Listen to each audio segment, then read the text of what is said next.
Sevgili takipçilerim, öğrencilerim ve çok sevgili danışanlarım.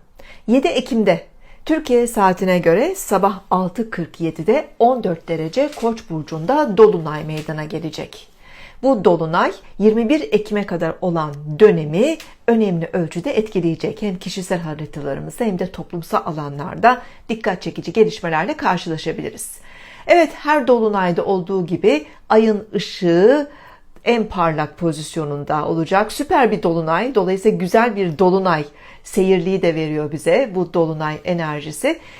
Tabii ki bir şeyleri aydınlatma, ortaya çıkarma, farkındalığımızı arttırma anlamında da her dolunayda olduğu gibi bu dolunayda da önemli dönüşümlerle karşılaşabiliriz. Her yıl bir burçta dolunayla yeni ay olur. Koç burcundaki yeni ayı biz 29 Mart'ta yaşadık. Unutmayın, o yeni ayda aynı zamanda bir güneş tutulmasıydı.